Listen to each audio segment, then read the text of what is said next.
Welcome to Blueprint for Life podcast. I am your co-host, Maylin and And I am your co-host, Christina Vera Reed. Thank you so much for returning. Really excited to be able to come together at least once every other week for now to talk about different things. As you know, we talk about business, lifestyle, personal stuff. So if you're new to our channel, welcome. And if you are returning, welcome. Thank you for all of you who continue to share, post, like, comment. We really get excited to see your feedback and all the messages that we get about the episodes we have had thus far. So today we're going to talk really quickly about the fourth quarter audit. And I think that can apply to multiple things, whether it be a fourth quarter audit for your business or your household. But I think this is like a very important fourth quarter because so much is still happening in the world. Mm-hmm. And if you are returning to your workplace, I know a lot of us have been working virtually for over a year. And I've been reading more and more people are, going back into the buildings, which is kind of strange for them because we've all been in this virtual world for well over a year. Homeschooling for those who have kiddos, really still trying to figure out ways to be creative and make sure our businesses are thriving. So to see a sudden shift in, returning, which sounds weird to say returning to the workplace because that was not something many of us ever thought was just simply going to go away. Mm-hmm. And we're finding that even, some of those corporations are going back into the buildings and some corporations are completely going virtual. And so I know for years, many people used to be like, man, I just want to work from home. And now there's a lot of opportunity to work from home. Mm-hmm. And so as we're watching, unfortunately, what's happening more recently with COVID-19 and now the introduction of the Delta version of this virus, there's been a lot of mixed information about, how this is going to impact kids going back to school, how this is impacting the workplace and what that looks like. So it's kind of like a perfect time to just kind of be evaluating what's presently working, what do we need to be prepared for? Because I think when COVID really hit the world, it caught all of us by surprise. And a lot of what we had to do, we had to quickly pivot because we didn't have really time to plan. Right. And so if what is being put out, and information varies, I'm not here to have a debate about get the vaccine, don't get the vaccine. But I think we have to do our part. And I think we have to do our part in preparing for our individual companies, businesses, households. And I think, just trying to stay abreast of what's happening with this Delta version of the virus. Like, I don't want to be caught off guard again. Mm-hmm. And I felt underprepared the first time, as many of us did. Mm-hmm. We couldn't find masks. Remember, we couldn't even find toilet paper. Oh my goodness. People were that was a trip. If you were one of those people that were buying all of the toilet paper, stop it. I'm going to need to come to your house and get some because, you couldn't find essentials. Rice, you had like a limit of how much rice you could buy. For all of us Latinos, we're like, what? Literally, like you couldn't find basic things that you never really thought about. And it just goes back into privilege too, because I think like for some people in other places around the world, like you can't just freely walk into a supermarket anyway and just buy what you want off of the shelves. Right. And even most grocery stores, like they're still out of stock on a lot of things. Like their shipments are still not coming in regularly. If you've ordered furniture, I've heard stories where people's furniture has been in limbo for months. Mm-hmm. So there's just so many things that are still presently happening, and we're still not out of this COVID now Delta world. Yeah. So a couple of things, and we're only sharing with you. We're not experts. We're sharing with you what we are doing ourselves, because this morning we have multiple meetings already about what do we need to do for our companies, for our nonprofit, for our personal lives in the next few months because of what's happening. So if you prepare yourself right now, whatever happens with the CDC, whatever happens at your job, whatever happens in your house, you're prepared. And if you're prepared, I said prepare for the worst and hope for the best, right? So if you prepare for this will not be a total shock to you, and you will be able to function and not just survive. Because really in 2019, 2020, like we just survived. Like this was not even a thrive. Like we were trying to survive.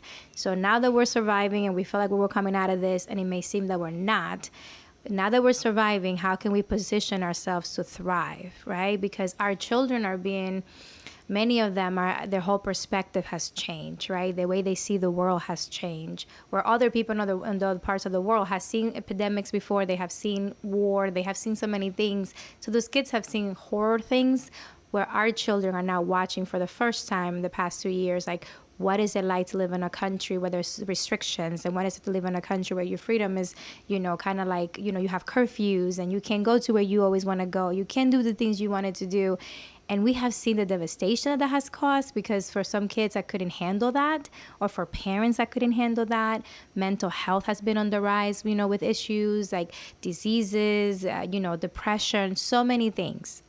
Housing issue, like there's so much stuff with the housing now.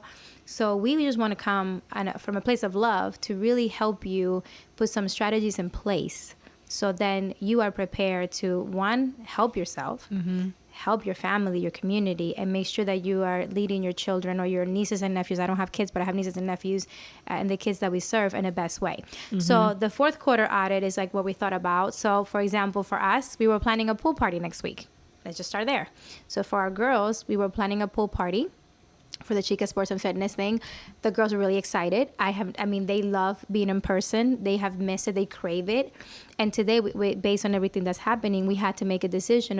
Can we still have this fun, right, with them? But is that going to put them in jeopardy?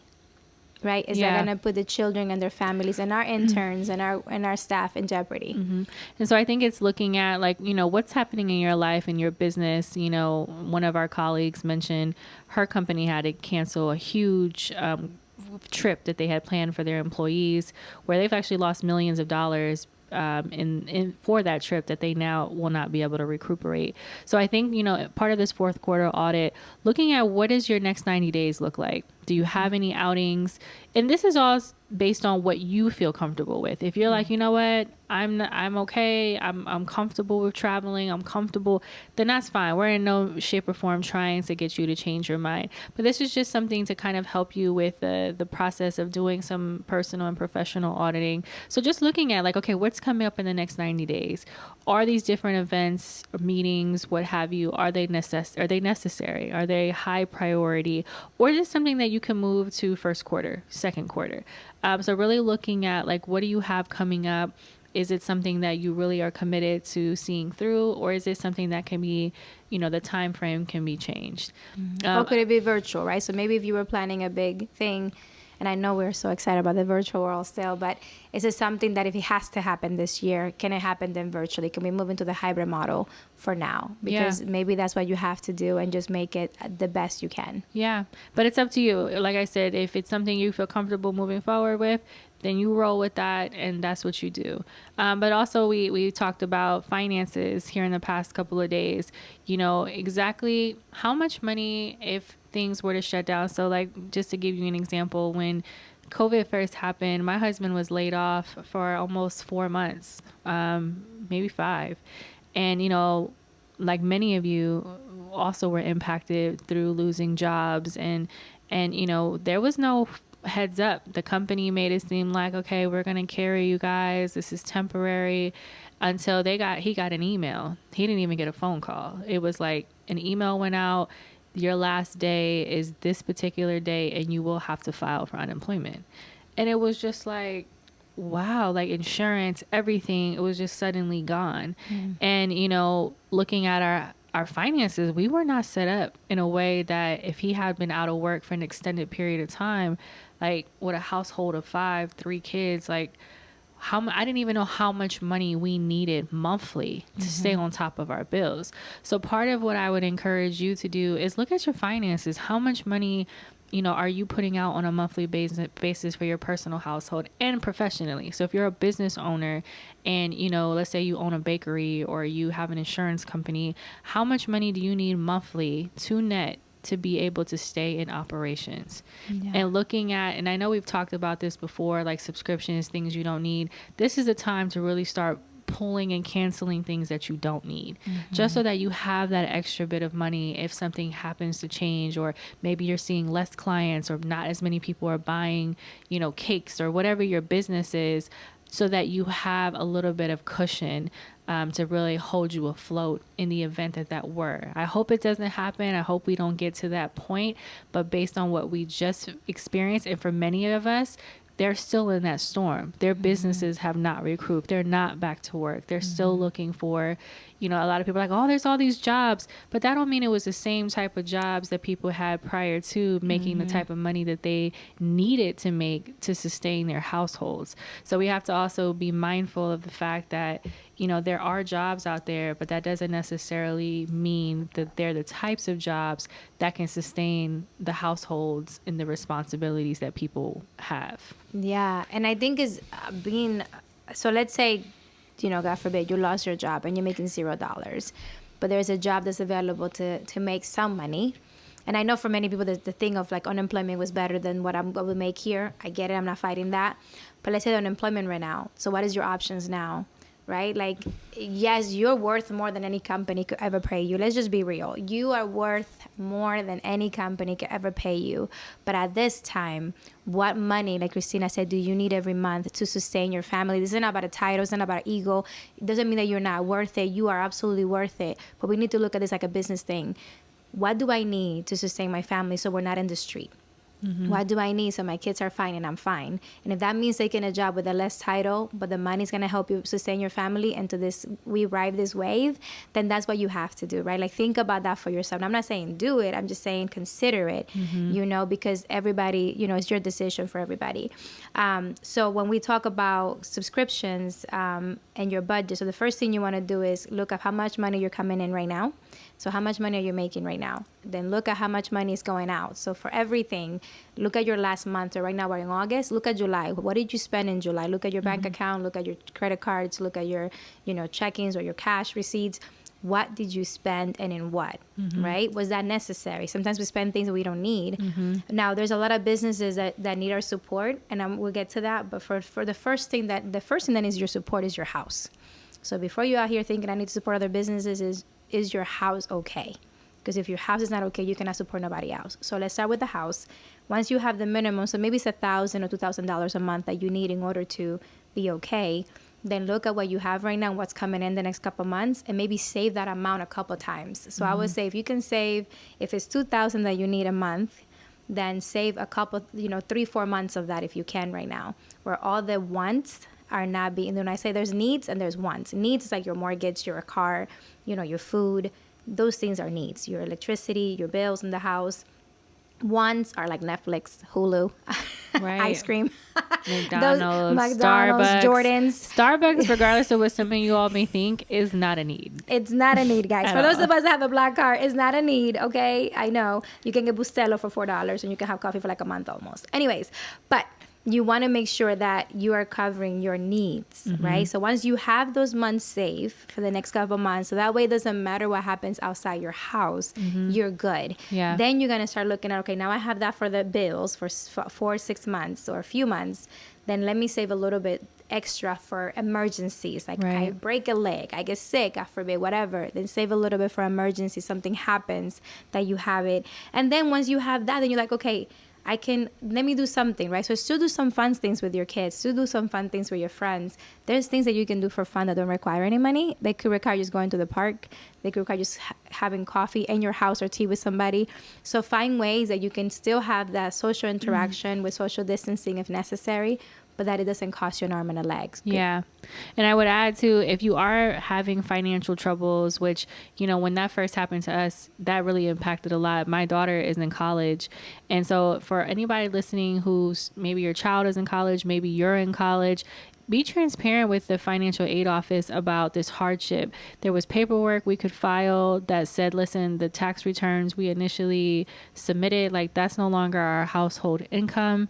And so we were able to qualify for some additional like support and grants to help my kid with her first year in college, because this literally happened as she was preparing to go off to school. And I was devastated for her because it was just already a hard year. And so I say all that to say, like, don't hide from your financial obligations. Talk to your creditors. Let them know, like, this is what's happening. Is there any grant money? Is there any paperwork I can submit to help with, with my payments or my account, especially for colleges? I know a lot of corporations received some type of support, relief support. And so, it's worth an ask. Don't avoid your creditors. Don't avoid, doing what you need to do to survive. See if you can work with these entities, which leads me into like making big purchases right now for some of us. I know, like, I've had a lot of people like, do I buy a house right now? That's up to you. I can't tell you what to do. I just feel like if you are not certain, if you don't feel comfortable with how things are moving, and you think your finances can be like overnight shut down, I think this might be a time to really consider what can wait. Going back to what we were saying earlier about events and things of that nature, really consider, like, don't go buy that car. Don't go empty your life savings on a house right now if you are not comfortable and you feel like your income can be impacted by what's happening with everything that's going on right now in relations to COVID-19. And there's so many other things also happening. But thinking about these purchases, is this something that can wait? And do I just want it right now because I want it right now? Or should it just be something that I do, in the spring or 2022 at some point? Is it a need or a want? Right. I think that's the biggest thing to ask yourself right now in the next couple of weeks is this a need or is this a want? A need, you need. A want could wait. Right. That's my because I need things simple, guys. Like, I can't think too much. I need things super simple for this. And I will even say, and to your point, to add to that, there are a lot of organizations in the community that receive relief to give to the community. So I learned this because I did a class on homelessness, and the first thing you want to take care of in your house is your house, right? Is your rent or your mortgage. Now, if you encounter financial problems, like for us, we had a mortgage. We contacted our mortgage company, and they did give us a couple months that we could actually not pay as we were trying to get our bearings, right? Because at the time, my ex-husband was an entrepreneur. So if his checks were low, then that means how do we pay the mortgage? So we were able to get assistance from the mortgage company, right, to help us not pay a couple months. And then once you got on track, you could actually go back and start paying. So if that happens, right, then your mortgage company. Now, mortgage companies are a little bit different to work with than landlord when you're renting, I feel. But again, there's organizations in the community. So look in your community. There's a 211.org. So if you type in your browser 211.org, that is a place where you can put your zip code, and you will have countless places that you can get support for food, for bills, for housing, for medical, mental health. There's so many resources that go unutilized because we don't know where to find them. And we're in a country that you shouldn't have to suffer. I come from the Dominican Republic, where you have to pay $50 to get a COVID test if you want to know if you have it or not, or where they were falsifying the COVID vaccine. But we are in a country that we have the privilege to get a COVID test for free if we want to. We can get vaccinated if we want to.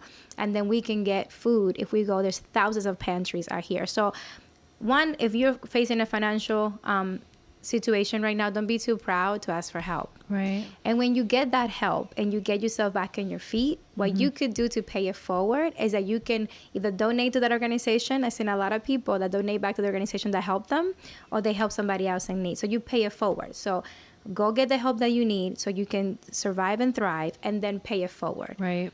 Yeah, absolutely. So just to reiterate, looking at what's coming up in the next few months, is it high priority? Is it something that can be moved? Is it something you feel comfortable moving forward with?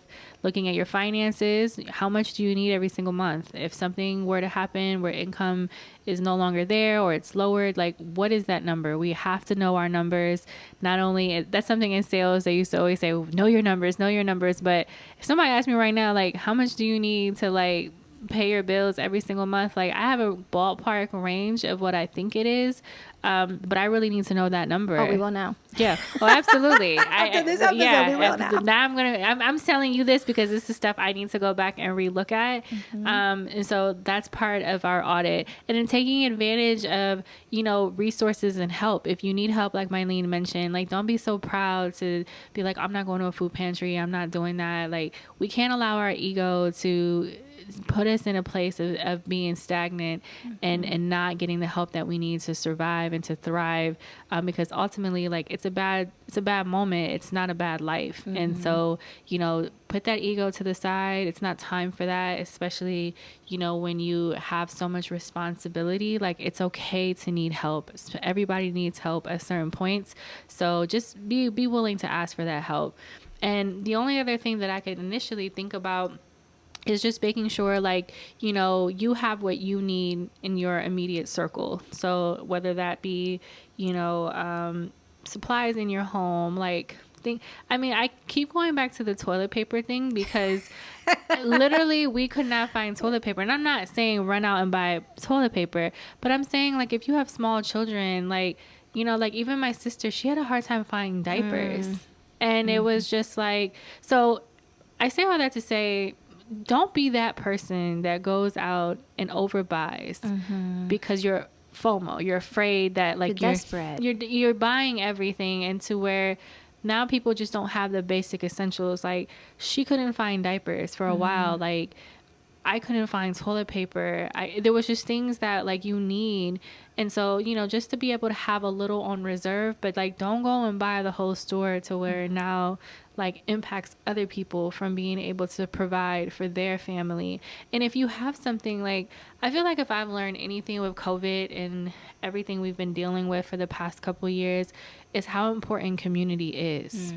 And if you have the opportunity, as Maylin mentioned earlier, to pour into somebody else, like, if you're good, your career hasn't been impacted, your finances have been solid, let that not be a place of just like, well, I'm looking out for me and mine. Now, I'm not saying overextend yourself, but I'm saying if you have the means and the opportunity to serve others, if you have a car and this family down the street is really struggling and they can't get to a food pantry, consider picking up a box and just leaving it on the porch. You don't have to put yourself in any direct contact, or somebody at church where pick up the boxes, take them to the churches, let the churches distribute it. Just finding ways that you can serve others, because in a moment where everything feels so isolated and everything could possibly going wrong is going wrong, like, just to have somebody that you never really counted on and showing up for you and supporting you, it could truly be, it could just be that defining moment of hope that somebody needs. And so I think that what we've seen, how COVID divided so many people on top of, racial injustice and everything else that's happening, like, we really need love right now. We really need peace and community and unity. So finding ways, like, don't be on social media sharing information that you don't even know is true. Don't fear. Don't put your fear and your negativity onto other people. Like, this is not the time for that. Regardless of how you feel about wearing masks or not wearing masks, or being vaccinated versus not being, that's not what this is about. This is about just showing up for people and letting them know that you have compassion, and that together, one way or another, we're going to figure this out. And we're going to get through it. So I feel like I have never given or served and regretted it. Right. I have never given from what I have to help somebody else and be like, I shouldn't have helped that person. Right. Because I can't tell you how many times we have done that, and the blessing that comes back is like 10 times full. Like, some people, they tie to the church or whatever. I commend that. I think you should. Some of us do it by the community. We tie by giving to the community, to our family that needs it, or whatever the case may be. That is a personal choice. But I could tell you that the most beautiful thing is when you are able to help, even if you can donate $5 to an organization that you really love, that you're really passionate about. It's a cup of coffee probably in some coffee shops. But that makes a big difference for that organization, because those $5 could help them keep the lights on. Those $5 could help them keep their insurance to continue to provide service to other people. So whatever you're able to give, give. If you can give time, if you can give a voice, if somebody just needs to be, to vent and just be heard, all of those things are things that you can give to your neighbors, your family, and your friends. Check on your people. So if I will add one thing as we're wrapping up, is check on your friends, especially the strong ones. Like, I know some people are like, oh, she's good. Is she really good? Is he really good? Mm-hmm. Are you checking on your guy friends? I have a lot of guy friends, and my guy friends sometimes are so strong, they don't share what they're going through. They don't share the burden of having to support a family and having to, support, themselves. And if they're struggling with something, if you have guy friends or girlfriends, check on them. When they tell you the superficial, I'm okay, are you really? Right? Go deeper. Because if they just give you the okay and you can sense they're not okay and you let that go, then you really don't care. So I want you to care. I want you to care about your friends and your family, and I want you to care about your community. This is the only way we're going to get through it. Mm-hmm. Personally, I got vaccinated. I wasn't going to. So I'm going to tell you this. I'm a very, what is it? Conspiracy theory. Like, my family and I have conversations about this all the time. We can go from the beginning of 1970 to forever. But I did my research. Friends that work in hospitals, that are medical professionals, did the research. I did a lot of reading. I had a lot of conversations. And then I made a personal decision to get vaccinated, for myself. Now, I'm not telling anybody to do that. That's something that I command, and we suggest that you do your research. Find out what is the truth for you and make a decision based on that, not what people are telling you. Until I got vaccinated, and even still, though, I have masks for days. I still use my mask, and before I got vaccinated even more, but now I still in the airports, whenever I go to public places, I am using my mask. And I'm doing that because even if you got vaccinated, what research says, you can still catch COVID. Right. And I don't want to be the reason why somebody gets sick. So I am trying to protect myself, but I'm also trying to protect others. My mom is high risk. So those people around her, I want them to have the same love for her that I have for people here, which is, if you're around her, can you protect yourself?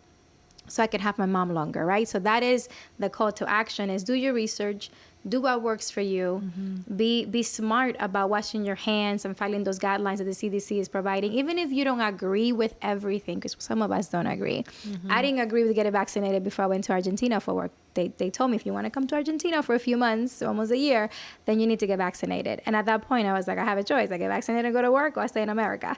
And I got like 6 vaccines at that time to be able to go overseas. And that was years ago. So right now we're going through something where we have to make an educated decision. Do I want to get a vaccination or not? And if I don't want to, what other ways can I protect myself mm-hmm. and protect those that I love? Yeah. Right? And how can other people do the same? Because at the end of the day, we want to leave this world better than how we found it. And we want to be leaders. So if you're a leader in your community, if you're a leader in your house, in your school, take initiative, take action to help make the world better. Be a problem solver, like we talk about in other episodes. Be a problem solver. Don't be a problem creator. Right. Be a problem solver. This is what we want you to do walking away from this today. Yeah. Right? Yeah. That was good, right? So, and then your fourth quarter audit. So if any of this resonated, or if you're like, oh my gosh, like I need to talk to somebody, I'm a little lost about how to do this and that, please follow us, send us a message, because if we don't have the answer, we'll do what we can to connect you to the right resource. We'll connect you to someone or an organization that can give you more resources, because that's what we're here for. We are a resource, and again, I would say, use us. We're here to support you. Yep. So... But thank you for listening, and until we meet again, remember, it's bigger than you.